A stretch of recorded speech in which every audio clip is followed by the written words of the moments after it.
Week 8, next on Fantasy Football Today in 5. Welcome to FFT in 5. I'm Chris Towers. I'm here with Dave Richard, and we're talking about some start-sit calls for Week 8. Now, obviously, we're recording this on Wednesday afternoon, first day of practices for most teams. And so we've got some injury news, and I think the biggest one that we're going to talk about, Brock Purdy is in the concussion protocol. Not clear when that injury happened. Must have been sometime in Monday night's game, but this is a quick turnaround. They played on Monday. They play on Sunday now. And there has not been a player since Kenny Pickett last season to be added to the concussion protocol and then play the same week. So that doesn't bode well. It seems like we're likely to get Sam Darnold, starting quarterback for the San Francisco 49ers. And look, this Kyle Shanahan offense, we have seen mediocre quarterbacks play better than expected in this offense. But how much of a downgrade is Sam Darnold in your eyes, Dave? I don't think it's that much of a downgrade, with the understanding that the last 2 weeks of Brock Purdy hasn't been, what's a word I could use? Oh, I know. Purdy. Get it? Purdy, I get it. Purdy. Yeah. See, I'm trying to bring some levity to an otherwise frustrating situation. Look, Sam Darnold is a backup quarterback for a reason. He struggles with pass rush pressure. At least he always has throughout his career. Certainly, Kyle Shanahan can come up with a couple of different ways to scheme him up and make him productive as a quarterback. But I think this really saps the offense in general, especially against the Bengals defense, Chris. You know this as well as I do. They're good at getting pressure on the quarterback. They are very good at making adjustments to quarterbacks in game and playing better defensively as the game rolls on. So this could be a week where you're not going to get much of anything that you would expect to get from Brandon Ayuk. That might be the only one. George Kittle might still be okay.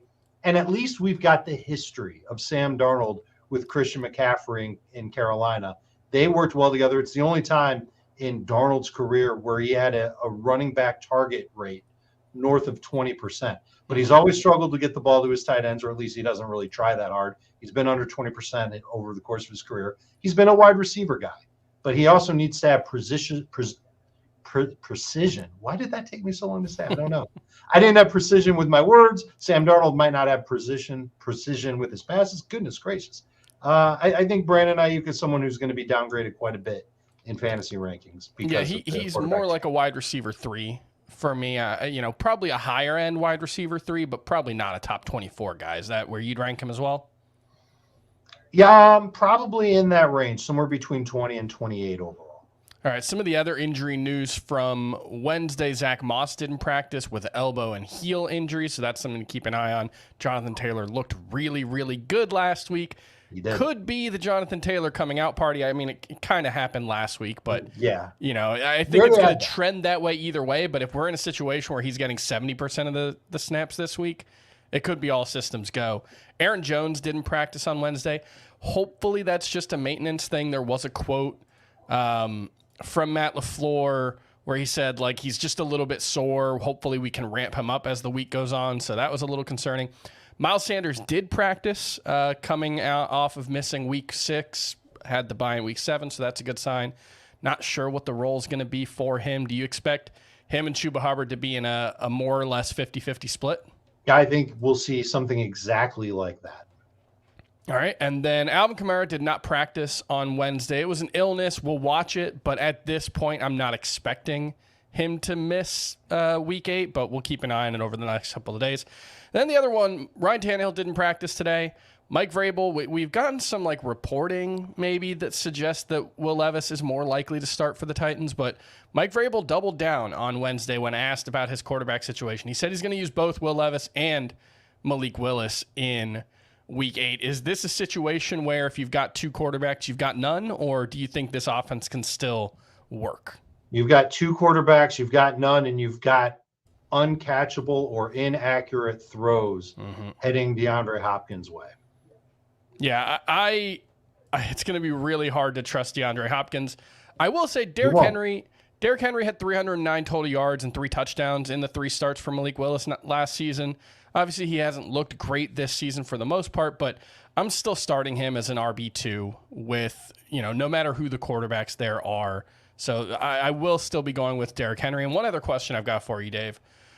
Are we there yet with Rashee Rice? Are we trusting him? Is he a starting caliber fantasy option for week 8? He's a number 3 receiver. You just look at the progress he's made. It's basically the number 1 wide receiver for the Chiefs. I think he's at the point now where you can trust him in that number 3 role for your fantasy team. Yeah, it's not. I don't think he's like a must-start fantasy option, and I actually do think might be a sell-high window because I think there's a sense that like he's ascending and that he's just going to keep building and building, and I hope so. I think it's certainly possible, but I will point out, he went from like a 30% snap share in week 1 to like 50% in week 2 and 3, and then fell back a couple of times since then before. I think last week was his season high at 60%. So it's not necessarily a guarantee that he's going to keep growing in this offense. So I agree with you. He's in the wide receiver 3/4 range for week 8, but not necessarily someone that I'm viewing as a can't miss guy for week 8. And that's going to do it for FFT and 5. We'll be back tomorrow to talk more week 8 previews. We'll see you then.